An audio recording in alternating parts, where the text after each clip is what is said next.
Something very special and very weird happened in the 90s and early 2000s. Across 2 generations of home consoles, as well as the rise of multimedia and eventually GPU-powered PCs, the video game industry was a hotbed of business, from rising rockstar developers to established film studios, all trying to make their mark. I've struggled to put an effective name to it. The Hollywood age, the studio age, the corporate era, the gaming renaissance, but they all feel either incomplete or overly simplistic, because ultimately it wasn't just games that benefited from this. We really look forward to final emergence of what I've talked about for a long time, which is the new Hollywood, the merging of Silicon Valley and traditional Hollywood. With our filmmakers and television producers, we find it possible for us to tell our stories. It really represents a very meaningful watershed for an entire software industry, and that is the software industry in Hollywood. In this perfect time frame, it seemed like game development had permanently graduated from bedroom programmers to a whole ecosystem of companies in all shapes and sizes. Actual movie studios had their shot at expanding into video games for themselves, which quickly came and went for some and might never happen again. With the prominence of the console wars in the prior generation, everyone looked to new advancements in 3D and media storage capabilities as the next breakthrough, and companies poured in a lot of money to see it through. It's remarkable now to think that studios had enough confidence to commit a lot of resources to starting mini publishing operations. In truth, however, each studio took different approaches and evolved their relationship with the game industry over time. We'll talk in greater detail another time about specific examples, but suffice it to say this era was not perfect, and in fact you'd be forgiven for saying there was hardly any correlation. After all, the only long-term successes to come directly from film studios making games were Crash Bandicoot, Spyro the Dragon, and arguably Kingdom Hearts if you want to count collaborative efforts. Most literature on the subject blames the brief fad of FMV games bleeding these studios dry. But while there were quite a lot of expensive flops in that genre, I don't think there were enough to kill interest from studios altogether. After all, let's not discount the work put in by companies that built the environment in the first place. Especially companies that set the baseline, what we might now consider single-A and double-A game studios. Myst and Doom come to mind.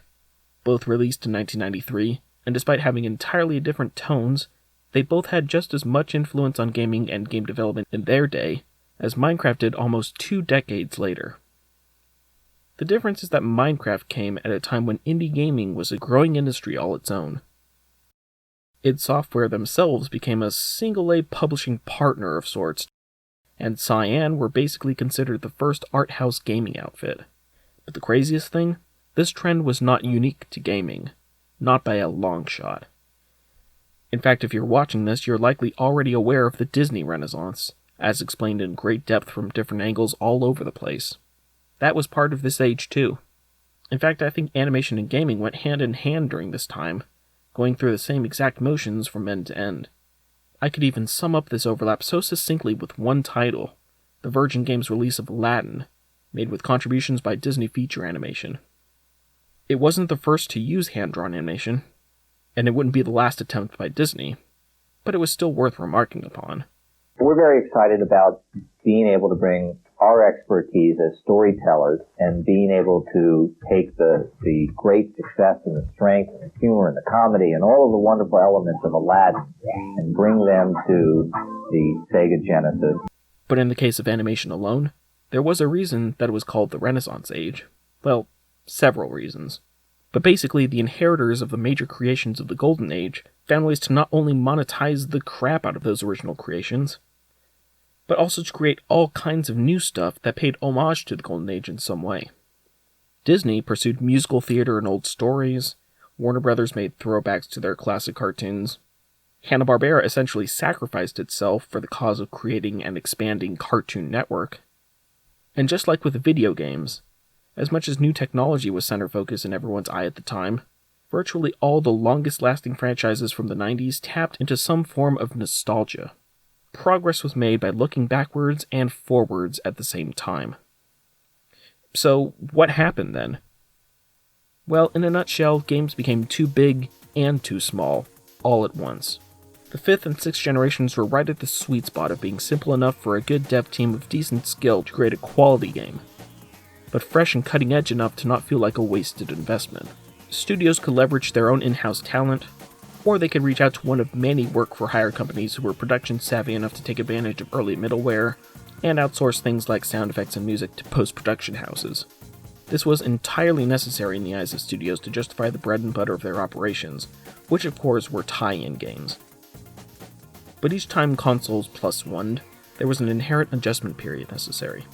Studios moving into games for the first time with 3DO or PlayStation or N64 had to basically start from scratch. If they were lucky enough to survive into the new millennium, chances are they had to learn all the new consoles at once. And if they weren't lucky in keeping their talent, they could at least hire companies that survived off that kind of work. What?